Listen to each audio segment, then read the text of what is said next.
ഞങ്ങളുടെ ഭർത്താവിനോട് പറഞ്ഞിട്ട് ഇങ്ങനെ പറഞ്ഞെന്ന്.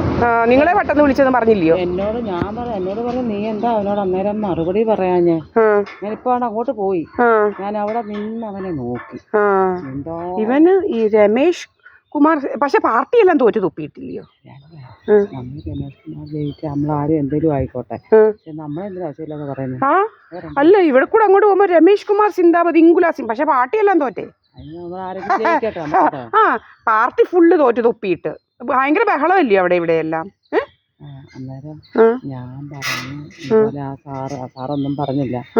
ആ സാറ് അപ്പുറത്തങ്ങാൻ നിൽക്കുക. എന്നാലും ഞാനൊക്കെ എന്നോട് ചോദിച്ചു. ഞാൻ പുള്ളിക്കാരനോടൊക്കെ പറഞ്ഞില്ല. പറഞ്ഞ് പിന്നെ ഞാനൊക്കെ എന്നോട് പറഞ്ഞ് എൻ്റെ സ്വഭാവം മാറിക്കഴിഞ്ഞാൽ അവിടുത്തെ ഒരൊറ്റ തൊഴിൽ ഞാൻ കൊടുക്കും. എനിക്ക് പിന്നെ രണ്ടാമതൊന്നും നോട്ടമൊന്നുമില്ല എന്ന് പറഞ്ഞു. നിങ്ങൾ 2 എണ്ണം കൊടുത്ത ഇവൻ മര്യാദ പഠിക്കും. കൊടുക്ക് 2 എണ്ണം. അന്നേരം പറഞ്ഞ് അന്നേരം അവനോട് എന്താ മറുപടി പറയാഞ്ഞെന്ന് പറഞ്ഞു. ഞാൻ പറഞ്ഞ് ഞാനൊക്കൊരു ഇത് എന്നാൾ ആ സാറ് എന്നോട് ഞാൻ അതിൻ്റെ കാര്യം പറഞ്ഞു തന്നാണൊക്കെ. അവിടെ ചെന്നപ്പോഴേ ഇവൻ എന്നോട് ചോദിച്ചു ആ വട്ടം എന്തുവാ പറഞ്ഞേ. അപ്പം ഞാൻ പറഞ്ഞെന്താ അവർക്ക് വട്ടുണ്ടോ, നിങ്ങൾ ഒക്കെ ഈ ചുറ്റുവട്ടം എന്തെങ്കിലും പറയാം, അവർ ഉറക്കെ പറയും ചീത്ത, നിങ്ങൾ പറയുന്നതിന് മറുപടി നിങ്ങൾ പതുക്കെ പറയും, ഇതാരും കേൾക്കത്തില്ല. എന്നിട്ട് അവൻ അവിടെ കിടന്ന് പറയും.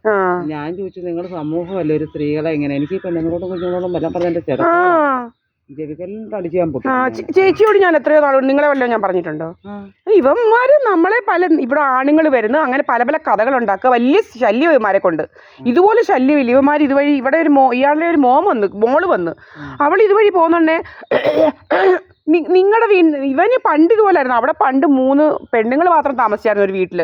അവരെ ഇവർ അടിച്ചോടിച്ചതായി ആ പെണ്ണുങ്ങളെ. ഇവന്റെ ഭാര്യയുടെ ചേട്ടത്തി, ഏറ്റവും മൂത്ത ചേട്ടത്തി. ആ പെണ്ണുങ്ങൾ ഈ പണ്ട് ബാത്റൂമൊന്നും ഇല്ല, അവര് അവിടെ പോയി ഇരിക്കുന്നുണ്ടേ ഇവൻ ചെല്ലുമായിരുന്നു. ഇയാളെ പറയാണ്ട് ഇയാളെ മാത്രമേ പറയാവൂ.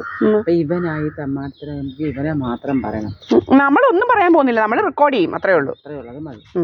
അന്നേരം ഞാന് ഇപ്പം തോന്നിങ്ങനെ പോകുന്നേ. ഇവൻ ഇങ്ങനെ വീട്ടിലിരിക്കത്തില്ല, ഇങ്ങനെ ഇതുവഴി ഇങ്ങനെ നടപ്പാ. നോക്കിയോനെ നോക്കി വായിച്ചങ്ങാൻ നോക്കുവാണെങ്കിൽ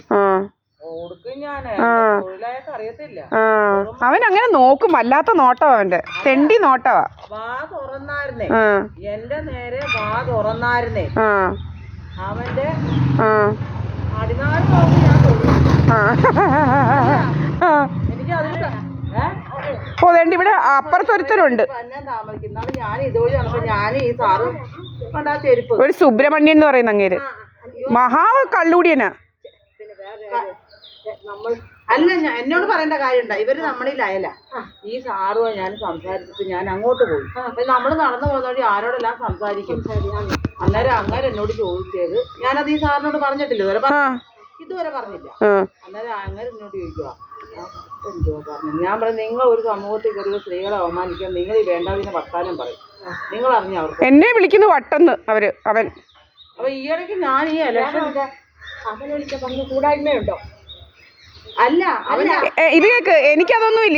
ഇത് കേക്ക്, ഞാൻ ഡിവോഴ്സ്ഡാണ്. അവനുണ്ട്, അവന് ജോബ്, ഞാൻ LLB-കാരിയാ. അവന് എന്നെ വെച്ച് ജോബ് ലോസ് എന്ന് പറയുന്നൊരു ഇൻഷുറൻസ് അടിക്കണം, കുറെ ലക്ഷങ്ങൾ. അതിനവൻ നടക്കുക ഇങ്ങനെ. ഇവന്മാരെയാ കൂട്ടുപിടിച്ചിരിക്കുന്നത്. അതുകൊണ്ടെന്നാ എനിക്ക് യൂട്യൂബ് ഉണ്ട്, ഞാൻ യൂട്യൂബിനകത്ത് എല്ലാം ഇടുന്നുണ്ട്, ആളുകൾ അറിയുന്നുണ്ട്. പല കാര്യങ്ങളാണ് ഇവിടെ നടക്കുന്നത്. അങ്ങനെ പെണ്ണുങ്ങളെ ഒന്നും ഇതാക്കേണ്ട കാര്യങ്ങളൊന്നും ഇല്ല ഇവന്മാര്. പെണ്ണുങ്ങളോട് അവമാനം പറയണ്ട, ആർക്കായാലും പെണ്ണുങ്ങളും കുഞ്ഞുങ്ങളും പോയാല് ഒരു വക പറയാം. മര്യാദയ്ക്ക് നടക്കണം വഴിയാണെങ്കിൽ. നമ്മൾ ഈ വഴിയെ പോകുന്ന പറഞ്ഞോണ്ട് നമ്മുടെ എതിരെ വരുന്നവരെല്ലാം ചീത്ത വിളിക്കുവാന്നോ? എന്നോട് അങ്ങനെ പറയേണ്ട കാര്യമില്ല. ഇപ്പൊ ചേച്ചി ഇതുവഴി പോകുന്നുണ്ട്, ഇത് കേക്ക്, ആരെങ്കിലും ചേച്ചി ഇത് ഇഷ്ടമില്ലാത്തവർ വന്നാൽ ഉടനെ ചേച്ചി ചീത്ത വിളിക്കുവോ? മര്യാദയ്ക്ക് പോകണം വഴിയാന്ന് പറഞ്ഞോണ്ട്. ഇയാളെ പറഞ്ഞു നിർത്ത്, ഇല്ലെങ്കിൽ എന്റെ നേരെ അയാള് വന്നാൽ ഞാനൊരൊറ്റ തൊഴിയേ കൊടുക്കത്തുള്ളൂ, അത് ഞാൻ തൊഴിക്കത്തില്ല. അയാൾക്ക് ഇനി ഏത് ആൾക്കാരുണ്ടേലും പേടിയില്ലെന്ന് പറഞ്ഞു. നിങ്ങൾ കാണുവാന്നേല് ആണുങ്ങൾ നമ്മള് പറഞ്ഞോളൂല്ലോ. എന്റെ തൊഴിൽ ഒരുമാതിരി അവർക്കെല്ലാം അറിയാം. നമ്മളെന്തെങ്കിലും പ്രതികരിക്കുമ്പോ അവര് പറഞ്ഞു, ഞാൻ പറഞ്ഞു ചേവിക്കല്ലെന്ന് ഓർത്ത് ഞാൻ തരും. കാരണം എന്നോട് ആവാസരം പറഞ്ഞ എനിക്ക് ഇഷ്ടമല്ല, ആർക്കും ഇഷ്ടപ്പെടത്തില്ല. ഞാൻ ചോദിച്ചോട്ടെ, അയാൾക്ക് എന്നോട് ഇതൊന്നും പറഞ്ഞ യാതൊരു കാര്യവും ഇല്ല. ഞങ്ങളുടെ അയലല്ല. ഞാൻ അവിടുന്ന് ഇങ്ങോട്ട് വരുമ്പോഴാണ് ഇവൻ പറഞ്ഞത്. എന്റെ ഭർത്താവ് ചോദിച്ചു പുറകിനാണ് എന്താ 2 എണ്ണം കൊടുക്കാൻ ഞാൻ. നിങ്ങളെ പോലെ കൊടുക്കുന്നുണ്ടേ നിങ്ങളെ വിളിക്കുവോന്ന് അറിയണമെന്ന് പെണ്ണുങ്ങളെ അനാവശ്യം പറയുന്നതിന്. ഭർത്താവ് എന്നോട് ചോദിച്ചു നീ അന്നേരം അതിനിട്ട് കൊടുക്കാതെ നീ ഇപ്പൊ എന്തിനാ പറഞ്ഞേ, നമ്മളെ ആരെങ്കിലും എന്തേലും പറയുവോ ചെയ്യുവാണേൽ അവിടെ വെച്ച് തന്നെ കൊടുത്തിട്ട് വരണം, ബാക്കി കേസ് പിന്നെ അല്ലേന്ന് ചോദിച്ചു. ഇപ്പൊ ഞാൻ വന്നപ്പോ എന്റെ മുഖത്ത് നോക്കിയില്ല, താഴെ നോക്കി. എന്തേലും ഡയലോഗ് അടിക്കുവായിരുന്നെങ്കിൽ ഞാൻ മുഖത്തിലിട്ടോ നാവിക്കിട്ടോ 2 എണ്ണം കൊടുത്തേ. എനിക്ക് അതിന് യാതൊരു വനിതാ പഞ്ചായത്ത് ഒറ്റ മനുഷ്യനെ പേടിയുള്ള നമ്മളെ എന്തെല്ലാം വിളിക്കുന്നറിയോ?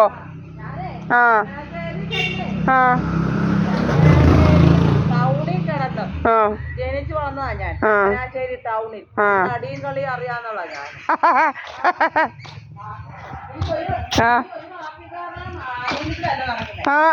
ആരും അല്ല ചേച്ചി, ആരും ഒരു പാർട്ടിക്കാരുടെ ആനുകൂല്യമല്ല.